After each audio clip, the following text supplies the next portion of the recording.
Paradoxes of Sovereignty. To kin. I am nothing. This parody of an affirmation is the final word of sovereign subjectivity, liberated from the influence that it would like to, or that it must, have on things. Because I know that I am, at bottom, this subjective, content-free existence. Georges Bataille. In the spectacle, power is everywhere. That is, all relations are, in the final analysis, relations of domination. And because of this, no one is sovereign in the spectacle. It is an objective world where everyone must first subjugate themselves in order to subjugate others in turn. To live in conformance with man's fundamental aspiration to sovereignty is impossible in the spectacle, except in one single instant, the instant of the act. He who isn't just playing around with life has a need for acts, for gestures, so that his life can become more real to him than a simple game which can be orientated in any given direction. He who isn't just playing around with life has a need for acts, for gestures, so that his life can become more real to him than a simple game which can be oriented in any given direction. In the world of the commodity, which is the world of generalized reversibility, where all things merge and transform into one another, where everything is merely ambiguous, transitional, ephemeral, and blended together, only acts cut through it all.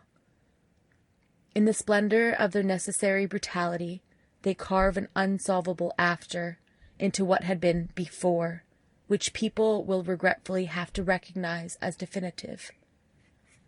A gesture, an act, is an event. It cuts open a wound in the chaos of the world, and installs at the bottom of that wound its shards of unambiguity, univocity.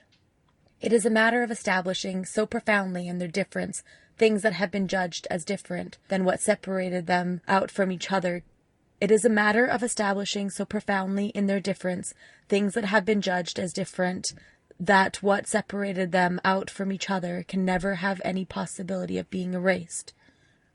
If there's anything in Bloom that thwarts domination, it is the fact that even dispossessed of everything, even in all his nudity, man still has an uncontrollable metaphysical power of repudiation, the power to kill others and to kill himself. Death, every time it intervenes, rips a disgraceful hole in the biopolitical tissue. Total nihilism, nihilism fulfilled, which has really fulfilled nothing but the dissolution of all otherness in a limitless circulatory immanence, always meets its defeat right there, upon contact with death. Life suddenly ceases to be taken for granted. The duty to make decisions which sanctions all properly human existence has always been a part tied to the approach to that abyss. On the eve of the day in March 1998, when he massacred 4 Bloom students and a Bloom professor, little Mitchell Johnson declared to his incredulous schoolmates, "Tomorrow I will decide who will live and who will die." This is as far from the Zoroastrianism of Pierre Riviere as it is from fascist hysteria. Nothing is more striking in the reports on the carnage brought about by Kipling Kinkle or Alain Aurelier than their state of cold self-control and total vertical detachment relative to the world. "I'm no longer acting out of sentiment," said Alain Aurelier, while executing his mother. There's something calmly suicidal in the affirmation of so omnilateral a non-participation, indifference, and refusal to suffer. Often the spectacle uses this as a pretext to start talking about gratuitous acts, a generic qualifier with which it hides the purposes it doesn't want to understand, all the while making use of them as a fantastic opportunity to re-inject some life into one or the other of bourgeoisie utilitarian's favorite false paradoxes, as long as those acts aren't lacking in hatred or reason. To prove this, all one needs to do is watch the 5 videotapes that the Monsters of Littleton filmed in anticipation of their operation.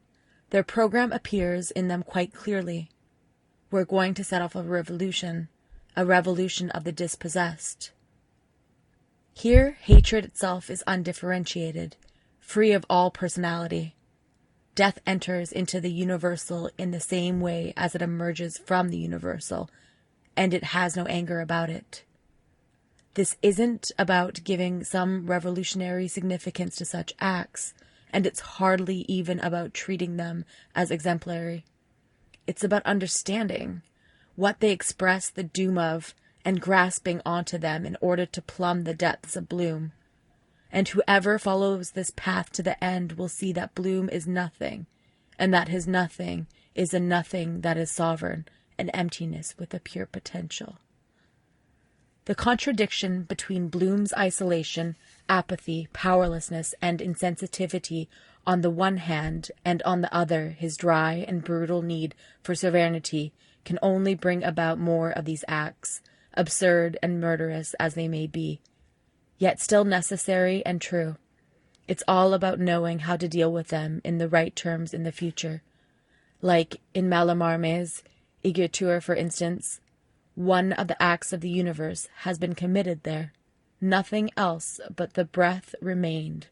On the end of speech and gesture, nothing else but the breath remained.